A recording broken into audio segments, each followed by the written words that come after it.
Advanced Math, Lesson 93, Advanced Trigonometric Identities, and then Triangle Inequalities 2. Triangle Inequalities 2 isn't going to be too much new information. They're more or less going over a proof that shows something they hinted at the very, very beginning of this textbook, but it's perhaps a good thing to revisit in the second half of the textbook. So I'm not going to focus too much on the proof, but we will talk about the triangle inequalities and how those relate to the Pythagorean theorem. Anyways, let's first kick it off with advanced trigonometric identities. So the way advanced trigonometric identities work is there's going to be something kind of unclear about our trig identity that'll get us stuck a lot of the times. So for example, here we have the following. We have to show that 1 plus sine of b over cosine of b equals cosine of b over 1 minus sine of b. And then the tricky thing here is if you look at your trig identities worksheet, there's not any equivalents for these. These aren't any known trig identities. Like simply, the 1 plus sine is not really anything, and then cosine by itself isn't anything. So what we are going to do is we're going to change it. And that's the thing that isn't very clear. We're going to change this till we can get something that we are familiar with. And one of the main things that we'll be using, or one of the main identity that we'll be using when we change these is going to be the sine squared plus cosine squared equals 1 identity, right? So this one and then the two derivatives of it where you have sine squared equals 1 minus cosine squared. Oh, I forgot to put theta in all of these. And then the other derivative, which is cosine squared of theta equals 1 minus sine squared of theta, right? So these three are usually the main thing that we're going to be trying to create in here. And you may be thinking, oh hey, I think I can get a 1 minus sine squared here. That's not entirely true because, remember, this is a polynomial. We'd end up having to do some foiling or some distribution. But what we can do is we can multiply both sides of the equation, we multiply this left side of the equation by cosine over cosine, a value of 1 written with cosines, right? So if we put the cosine of b over the cosine of b, and then we multiply, that would give us a cosine squared on the left side. And again, we can do this to one side of the equation because this is equivalent to the number 1, so we're not actually changing the number. Now, when we multiply this, what ends up happening to this left side is I end up with cosine of b plus sine of b cosine of b. Actually, I don't know if I was supposed to distribute that, but hey, I'll find out. Okay, and then on the bottom, I have cosine squared of b, and that's going to equal cosine b over 1 minus sine of b. Maybe I'll just use the quotations to keep showing that the right half doesn't change, or I'll just ignore the right half until we get to the very bottom. Okay, now, from here, the question is, what can I simplify? Well, this cosine squared of b, I can change that right here. I can substitute it with this identity. So I'm going to go ahead and do that. I'm going to change the denominator to 1 minus sine squared of b. So that is now the new denominator when I use this substitution over here. I'm going to do a quick check in the book because I'm not sure if this is supposed to be fair. And actually no, let's just keep going. All right, so this numerator, if I keep it as cosine of b, because sometimes we don't know if we need to distribute or not, and that's the conundrum I'm running into on this problem. Should I have distributed that cosine or not? I'm not sure. So let's see what happens if I keep trying to solve it. Now I'm going to start looking, I can use difference of two squares here on the denominator, right? And that's another thing. If you substitute these, a lot of times you can use difference of two squares, and that's what I immediately see I can do here. That leads me to believe that I probably wasn't supposed to distribute, but we'll find out in a second. So when I use difference of two squares on the denominator, that makes the denominator turn into 1 plus sine of b. Oh yeah, I wasn't supposed to distribute. And then 1 minus sine of b. And here I see that I then have to factor this numerator that I distributed in. I'm going to factor out cosine of b is the greatest common factor. Then that leaves me 1 plus sine of b, right? And this is the reason why, this is where I just realized my error, because then I can cancel these, and then I'm left with cosine of b over 1 minus sine of b. There it is. And that's exactly what I was trying to get to. So this is the first type of advanced trigonometric inequalities. A lot of them will be using some value of multiplying by 1.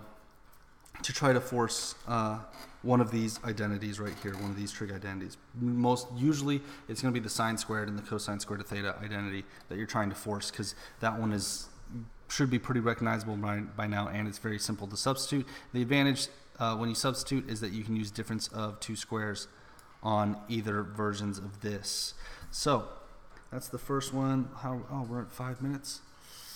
I think we could do another one.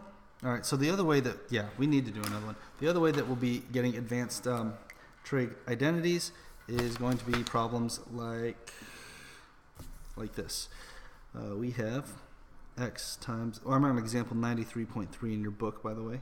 But we have x times sine of theta. Actually, to save time, I'm going to finish writing this problem, and then I'll make it appear. I'm going to pause the video real quick.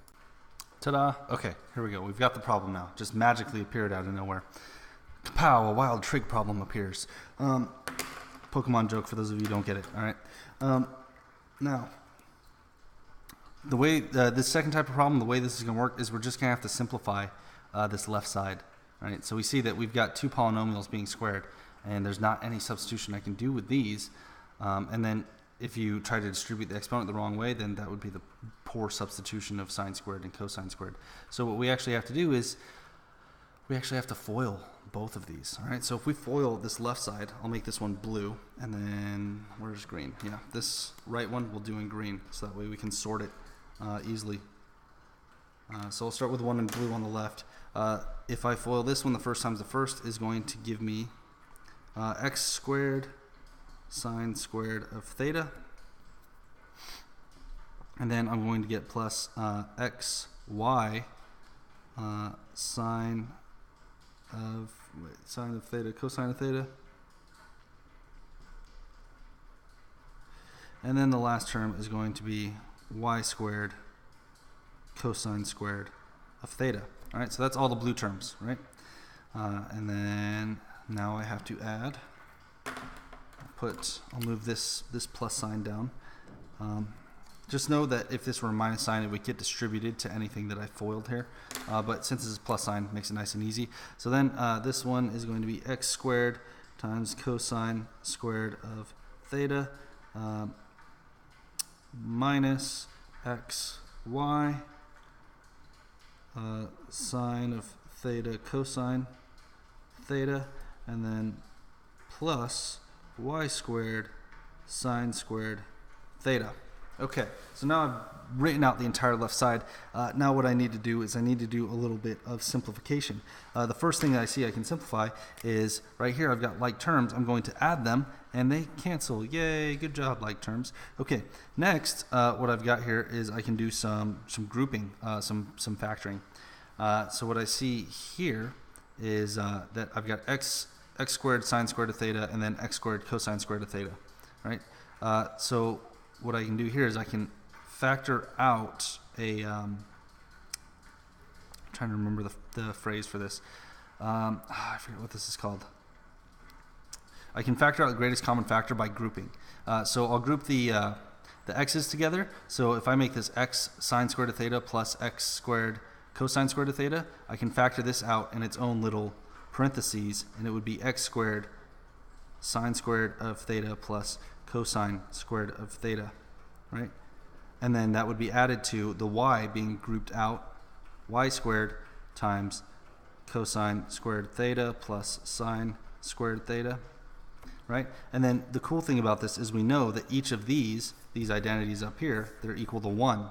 So I can go ahead and substitute this for the number 1, this for the number 1, and this would be x squared plus y squared, right? Which is exactly what we were trying to get to all the way up here, right? So once I factor that out, then I just have x squared plus y squared. Great. Oh, last thing. I was like, we're done. Yay. No, okay, so the last thing we're going to talk about is the triangle inequalities. If you look at page, like the bottom half of page 543 and the top of page 544, they've got this big, long proof to show these things. I'm not going to focus on the proof so much because this isn't really a geometry class and we're not too worried about it. What we are worried about is the end result here and the variations of the Pythagorean theorem. And I I could write these down on my sheet of paper, but I don't see a point.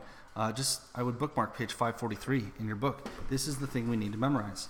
If we have three sides of a right triangle and c squared equals a squared plus b squared, or I gave that one away. If we have three sides of a triangle and they fit the Pythagorean theorem, then we know for a fact it's a right triangle.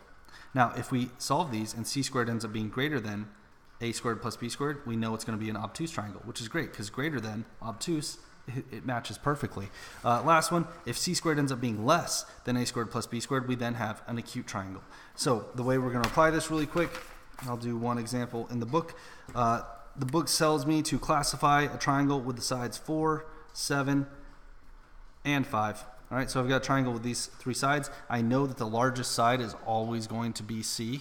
So what I'm going to do is I'm going to write this up as a Pythagorean theorem and then see which category it lies in. I'm going to take 7 squared is equal to 4 squared plus 5 squared.